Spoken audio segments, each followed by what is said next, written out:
Tudo bem, pessoal? TV Ceará, estamos estreando. Pois é, Mesa Aberta, programa que vai debater temas variados.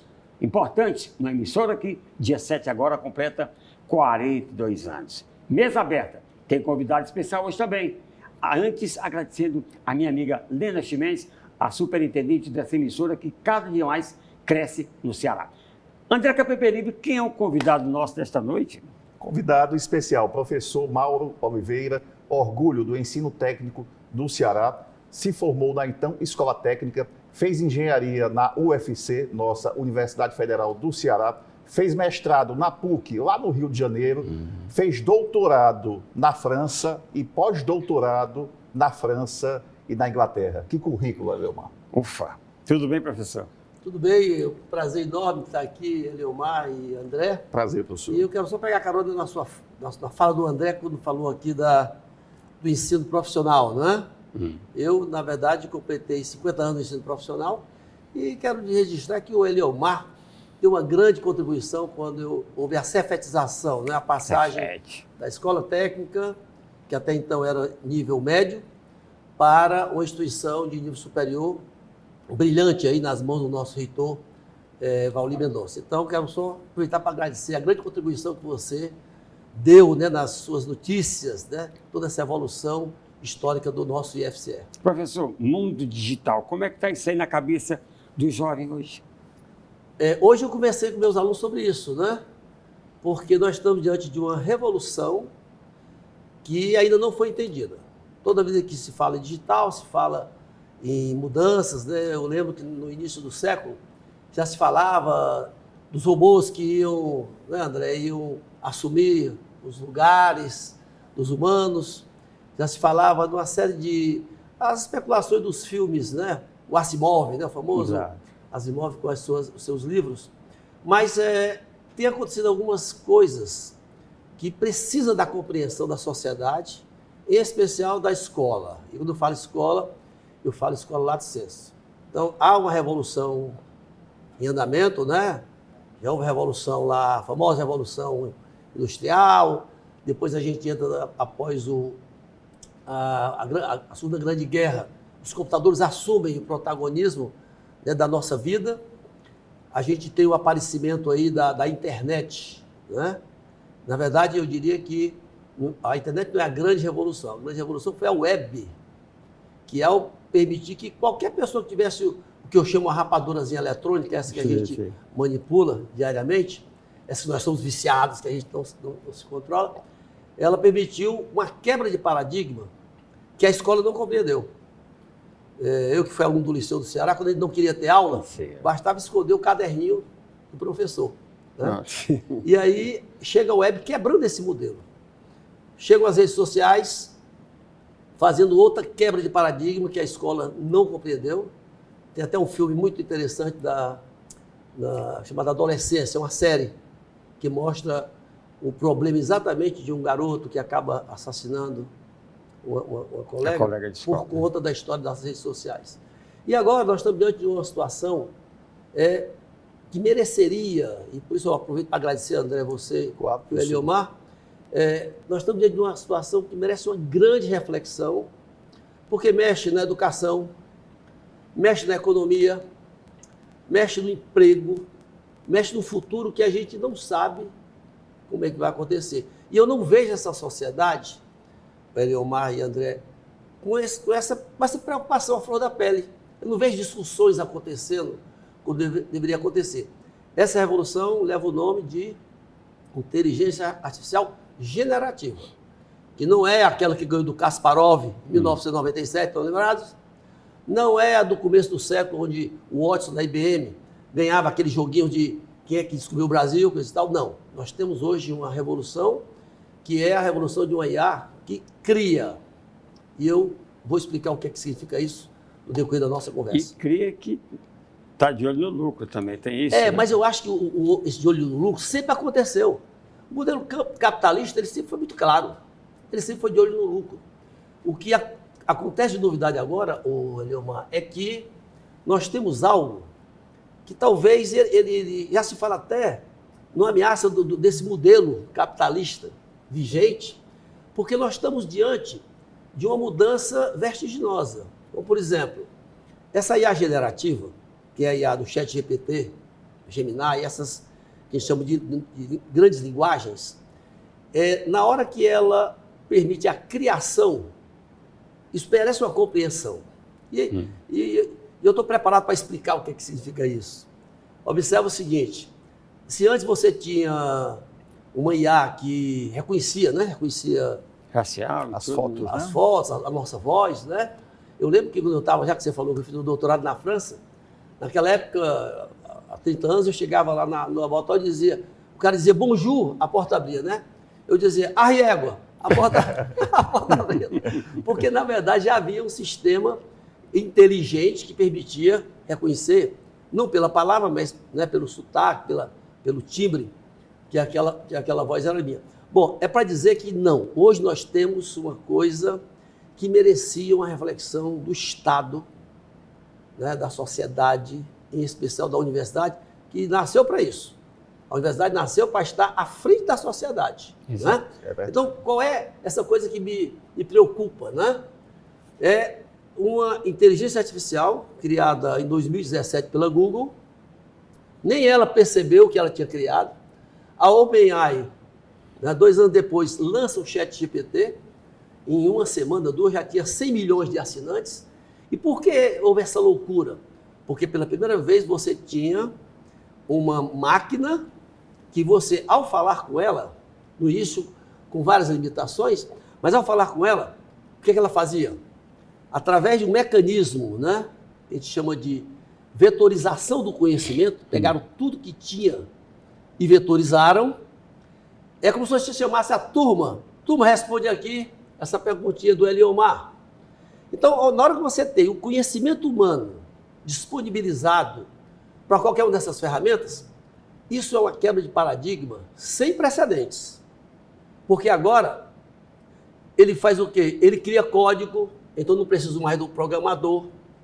Ele cria música, ele cria o que você quiser. Aí eu não vou nem entrar naquela discussão se ele cria bem ou cria mal, porque aí até o fato de criar depende da qualidade do criador, do interlocutor, que a gente chama de prompt, né? Certo. Bom, o fato é que isso merece uma reflexão. Eu dizia hoje para os meus alunos uma frase que eu jamais imaginava, André, que eu fosse dizer. Qual, professor? Eu disse o seguinte para eles, olha, pessoal, os meus pais diziam que basta ter conhecimento que você está com o emprego assegurado. Não é isso que diziam? Não é verdade? Exato, é verdade. Basta ter conhecimento. Meu pai dizia muito isso, minha mãe também. E isso foi verdade até um certo momento, pessoal.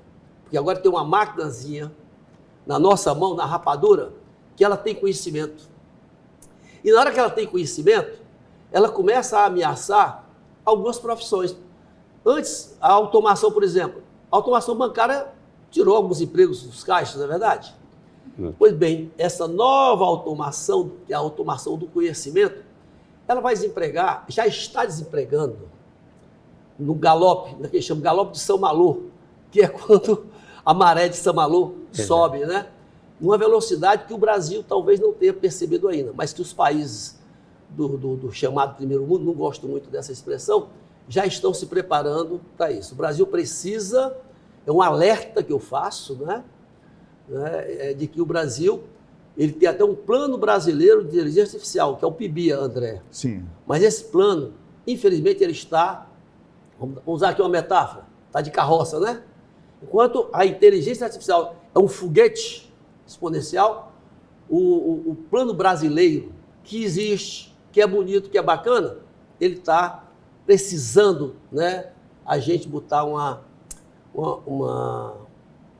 vamos lá, diz aí o nome de uma coisa. Uma calcélcia.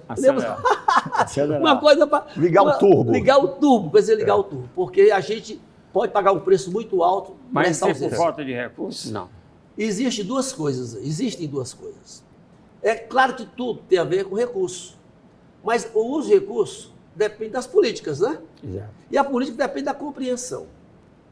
Então, o Brasil, isso há um consenso da academia. É uma pena que a nossa academia esteja calada.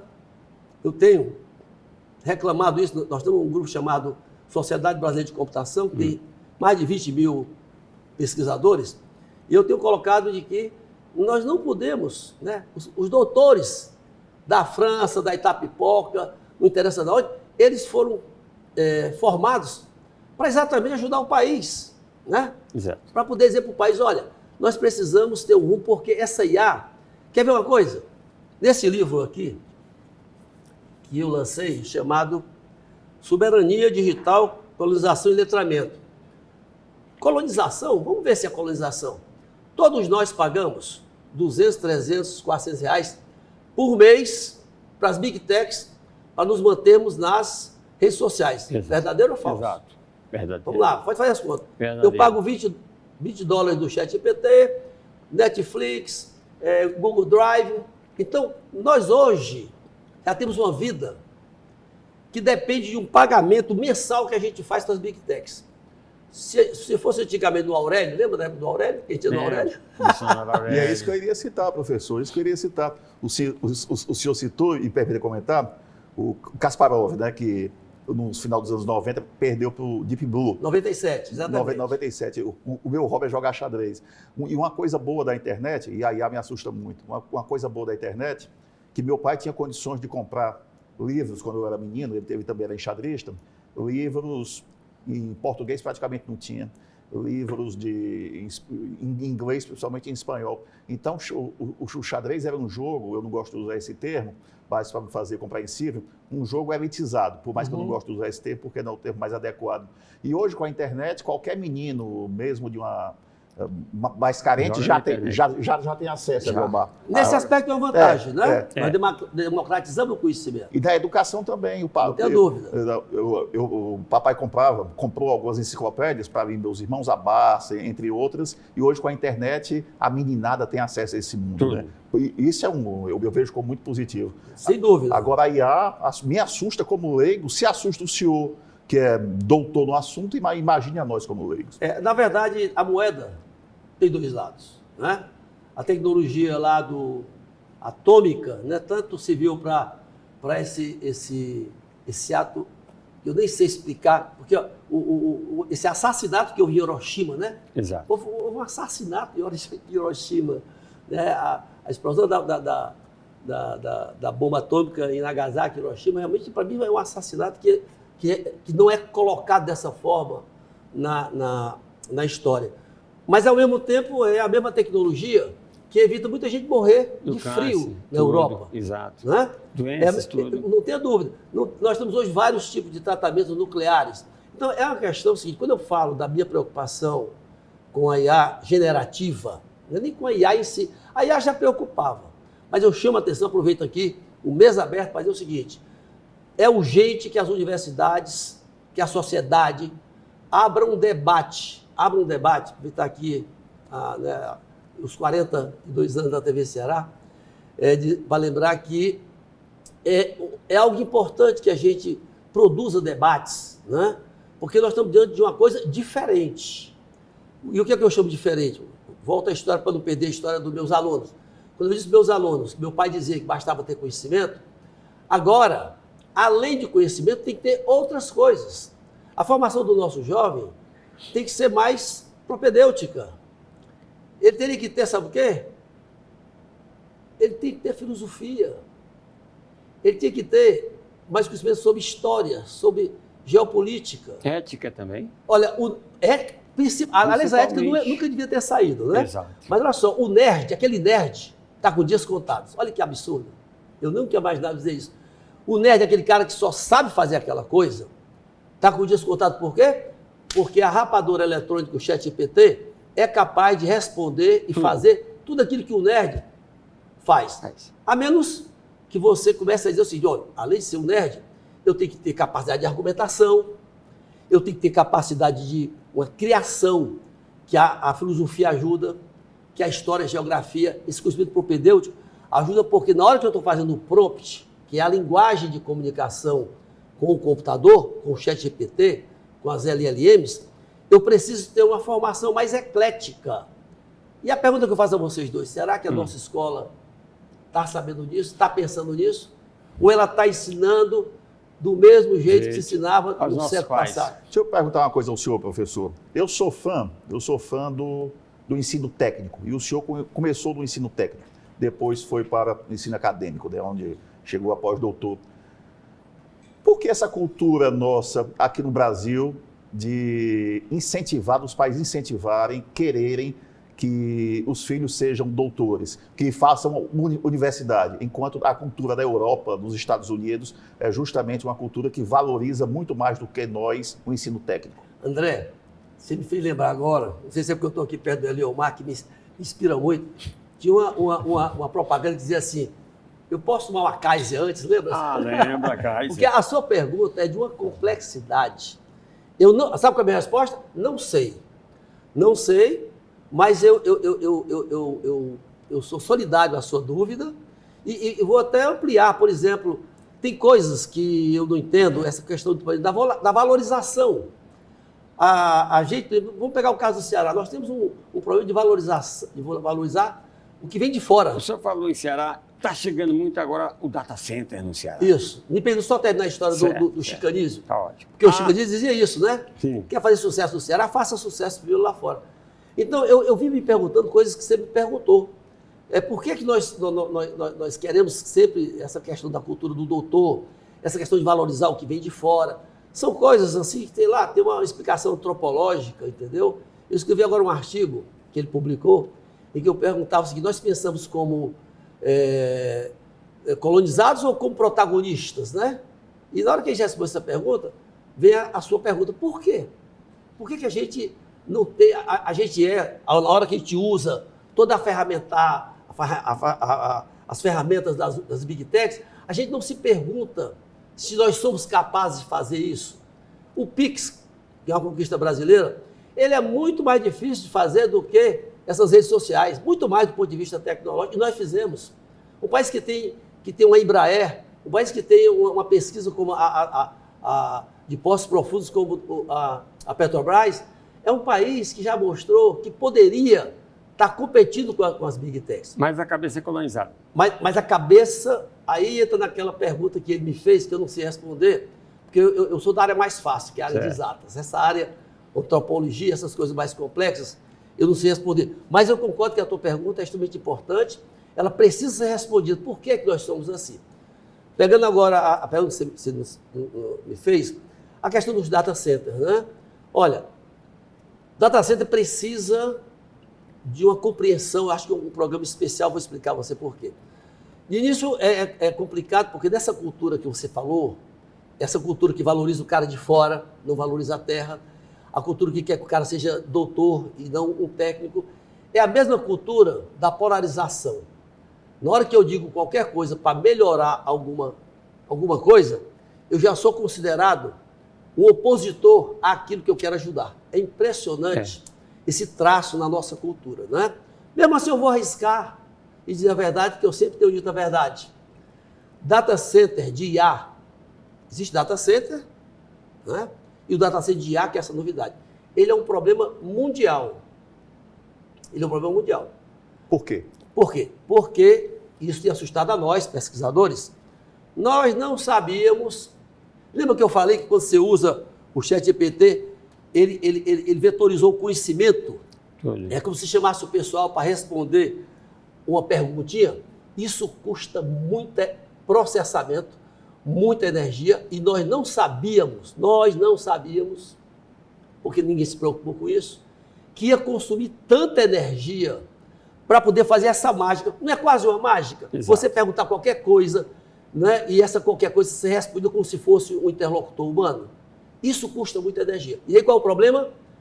Antes de chegar no Ceará, chegar no Brasil, chegando no planeta Terra.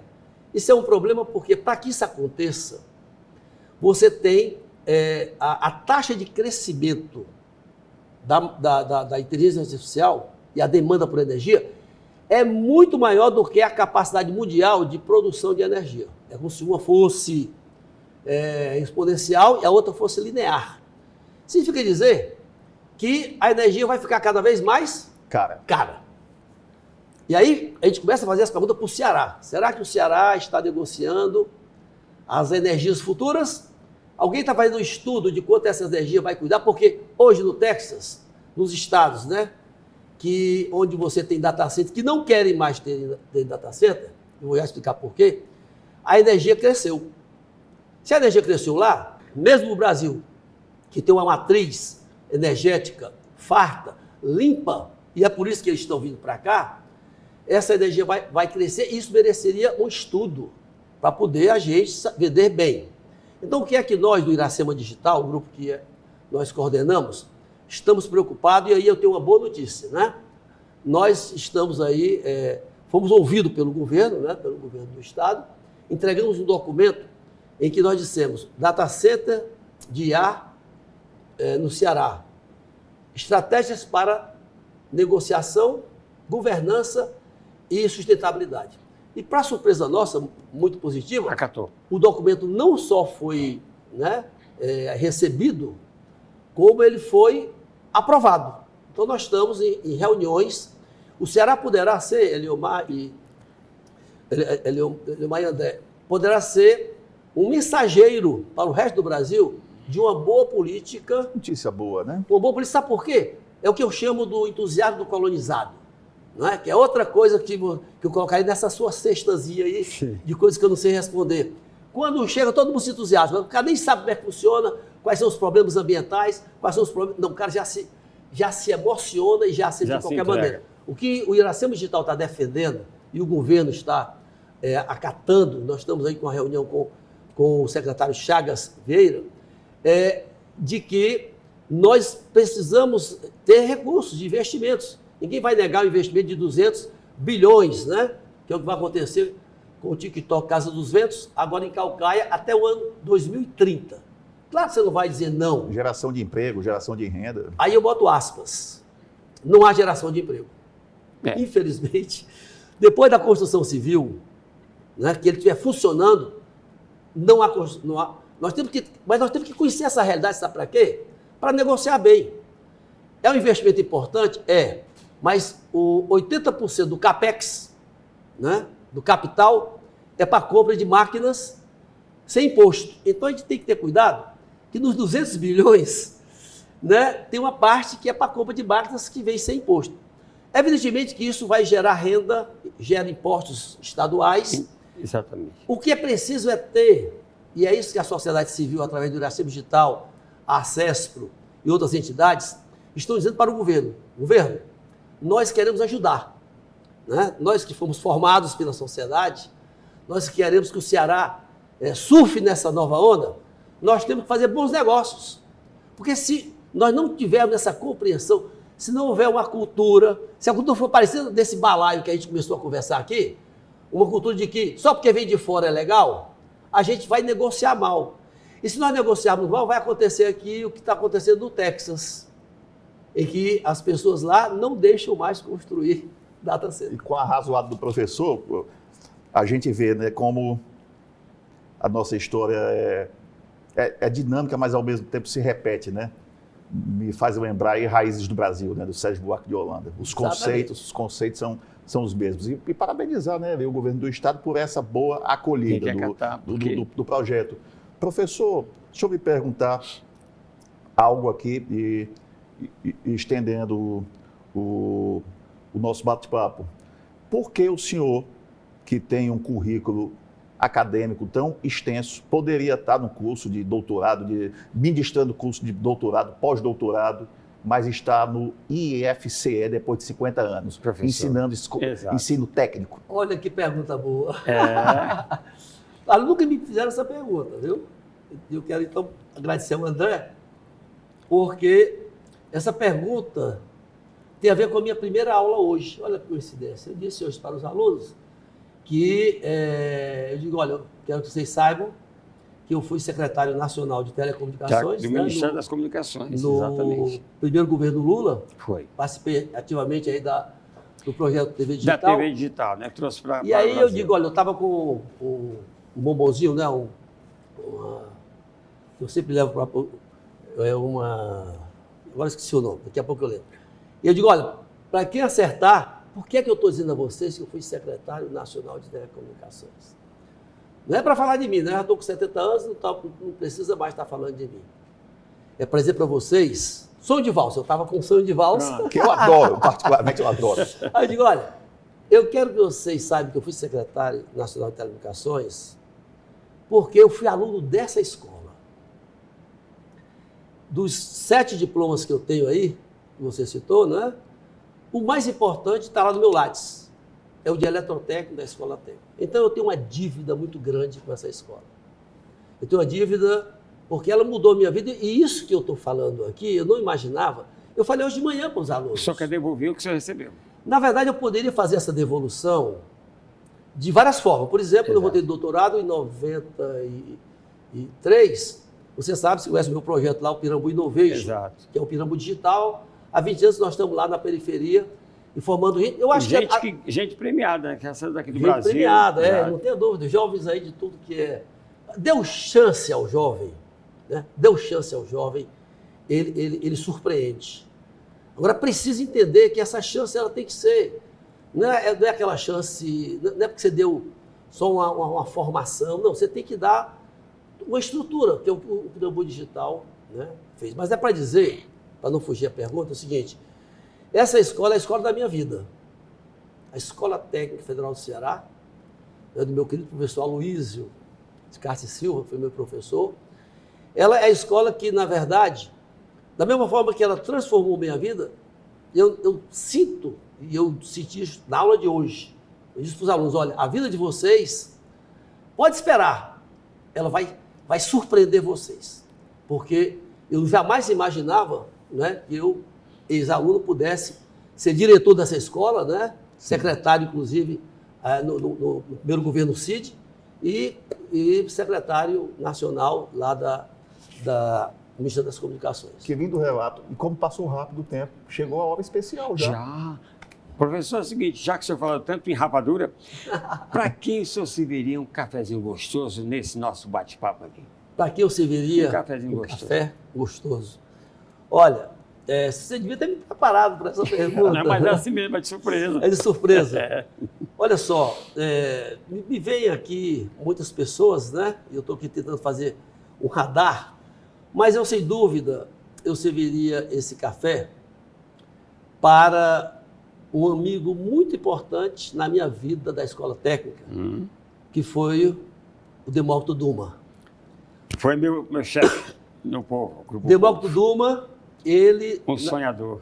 Olha, eu vou soltar um livro, né? Vai sair um livro recente, daqui a uns dias, em que eu conto as peripécias, né?